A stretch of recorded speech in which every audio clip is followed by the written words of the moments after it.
Recuerdo a una de las guardias, Dorothea Vince, paseando por el campamento. Aún puedo verla ante mis ojos.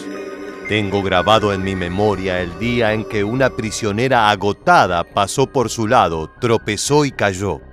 Con gran esfuerzo se puso de pie y se fue tambaleándose. Semejante escena era suficiente para Dorothea, que llamó a los perros y los lanzó sobre la reclusa indefensa. Eran bestias salvajes, feroces, adiestradas especialmente para destrozar a la víctima hasta que dejara de respirar. Este es el testimonio de Olga Golovina, una superviviente de Ravensbrück, un campo de concentración con la particularidad de ser exclusivo para mujeres. En este sitio las guardiacárceles tuvieron carta blanca para dar rienda suelta a sus impulsos más oscuros. El resultado de ello fue un sinfín de torturas aberrantes que iban desde las simples pero contundentes golpizas hasta los desmembramientos con hacha. Eventualmente el Festival de Sangre finalizó al término de la Segunda Guerra Mundial y las responsables de la barbarie recibieron su merecido. Hoy en este nuevo episodio de Historia Militar te contaremos todo acerca de las ejecuciones de las guardias de Ravensbrück. Ravensbrück comenzó a funcionar de manera oficial en mayo de 1939. Su construcción fue ordenada por Heinrich Himmler, el líder de las SS, para tener un sitio donde albergar a la población femenina. El campo fue emplazado en el norte de Alemania, a tan solo 90 kilómetros de la ciudad de Berlín. En sus inicios fueron encerradas allí unas 2.000 mujeres acusadas de oponerse al régimen de Hitler, entre las cuales destacaba un grupo de 50 testigos de Jehová.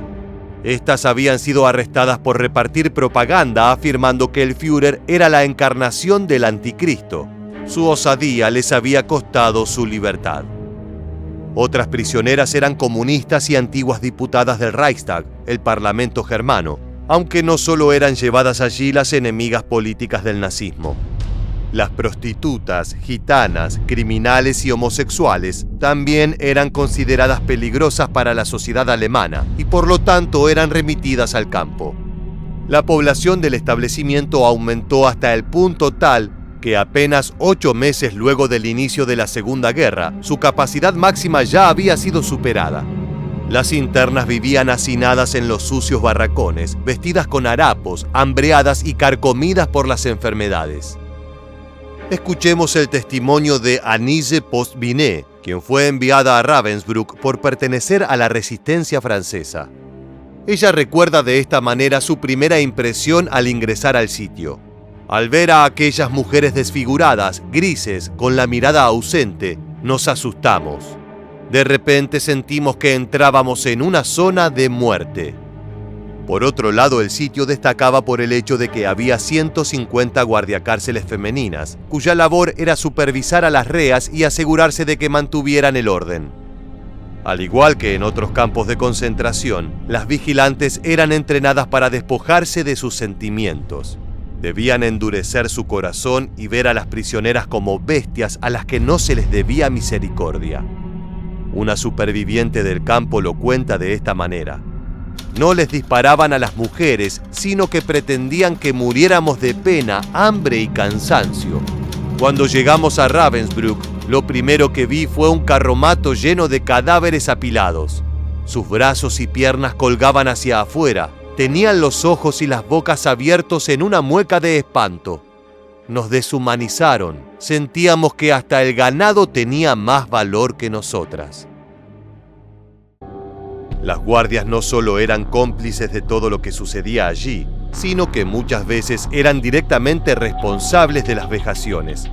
Una de las más odiadas fue Emma Zima, quien comenzó a trabajar en el campo en 1939, poco después de su inauguración.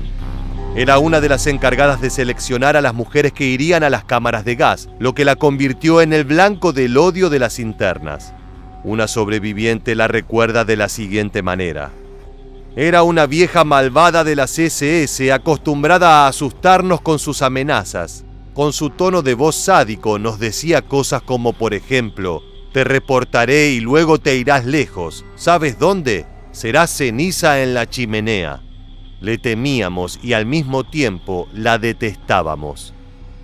Otra de las guardias era Greta Bösel, conocida por su absoluta falta de empatía con las reclusas.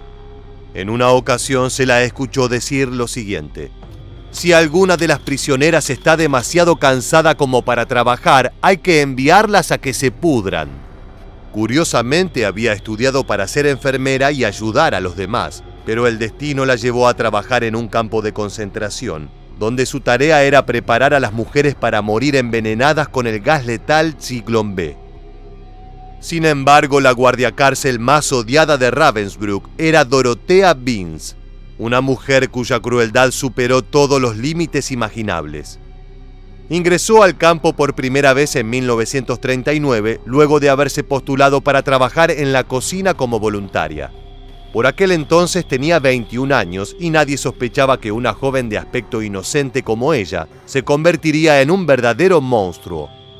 A finales del verano de 1940 fue ascendida a subdirectora de un bloque de celdas, lo que significaba que las internas quedaban a su disposición. Fue en ese momento cuando liberó su lado más cruel y adquirió el gusto de golpear salvajemente a las reas hasta que estuvieran al borde de la muerte. En 1944 su inhumanidad fue recompensada con una nueva promoción, esta vez al cargo de Oberaussieren, es decir, supervisora en jefe del campo de concentración. Su poder era total, y aunque tenía otros superiores directos a los que debía obedecer, lo cierto es que se le permitía hacer lo que quisiera. Dorothea pasaba revista a las prisioneras 2 veces por día. Las mujeres debían formarse en fila en el patio durante horas sin poder moverse, sin importar que hiciera un calor agobiante, un frío penetrante, que lloviera a cántaros o que estuvieran exhaustas a causa del hambre. No podían hablar, sentarse, mirarse entre sí y mucho menos posar sus ojos sobre las guardias. El proceso duraba un par de horas hasta que se había llamado a todas las reas por nombre para que dieran el presente y demostraran que ninguna había escapado. La fotografía que estás viendo en este momento muestra a Dorothea en su uniforme de trabajo, parada junto a su gigantesco pastor alemán. El can estaba entrenado para atacar a la señal de la supervisora, algo que, como vimos al inicio del video, sucedía con frecuencia. Binz tenía poca paciencia para aquellas que rompían las reglas, sin importar cuán insignificante era la infracción. Una mujer que anduviera con la ropa mal abrochada o a la que se le cayera un mendrugo de pan al suelo por accidente podía recibir decenas de latigazos a modo de castigo. Dorothea acostumbraba a caminar con una fusta en una de sus manos, mirando de arriba abajo a las prisioneras, buscando cualquier excusa para golpearlas. A continuación escucharemos el testimonio de Dagmar Hajkova, una superviviente checa de Ravensbrück que fue testigo de uno de los crímenes más brutales de la supervisora. Dorothea observó a una mujer que pensaba que no trabajaba lo suficiente. Se le acercó y la abofeteó hasta tirarla al suelo. Después tomó un hacha y empezó a rajar a la interna hasta que su cuerpo sin vida no era más que una masa sangrienta. Cuando terminó, Dorothea limpió sus botas brillantes con un trozo seco de la falda del cadáver. Se montó en su bicicleta y pedaleó sin prisa de vuelta a su cuartel, como si no hubiera pasado nada. Las guardias se continuaron comportando como ángeles de la muerte durante toda la guerra, aunque su reinado de terror se aproximaba a su catastrófico final. En la primavera de 1945, cuando el Tercer Reich estaba acorralado, el Ejército Rojo de la Unión Soviética emprendió un avance arrollador sobre el territorio alemán. El 30 de abril de ese año llegaron hasta Ravensbrück y liberaron a las 3.500 sobrevivientes que todavía estaban encerradas allí. En las semanas siguientes, las guardianas del campo fueron identificadas y arrestadas por los aliados. De inmediato comenzó a organizarse un juicio en su contra, por lo que se recopilaron evidencias de sus crímenes y se buscaron testigos que pudieran dar cuenta de las vejaciones. Greta Bösel y Emma Zima, de quienes hablábamos anteriormente, fueron encontradas culpables de cometer delitos de guerra relacionados con el maltrato de prisioneros. Fueron ejecutadas en la horca el 3 de mayo de 1947 y el 20 de septiembre de 1948 respectivamente. El destino de Dorothea Binns, la todopoderosa supervisora del campo de concentración, no sería tan diferente. En abril de 1945, al enterarse que los soviéticos se aproximaban a su posición, decidió escapar por su cuenta.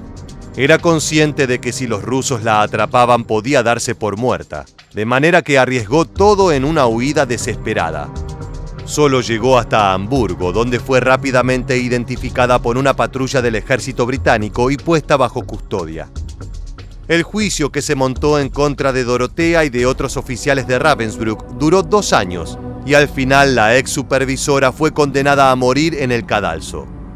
Lo que estás viendo ahora es el registro fílmico del momento en que los acusados escucharon su sentencia final. Allí, identificada con un cartel con el número 5, se encontraba Binns.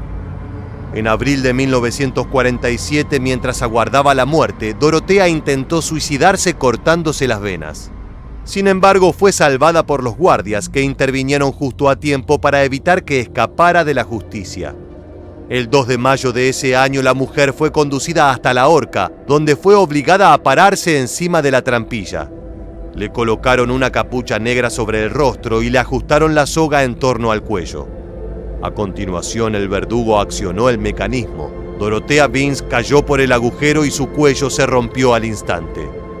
Fue así como la historia de las torturadoras de Ravensbrück llegó a su tétrica conclusión. Llegamos al final del video. Déjanos tu comentario en la bandeja aquí debajo y no olvides suscribirte a nuestro canal para conocer muchos más sucesos militares que dejaron su huella en la historia.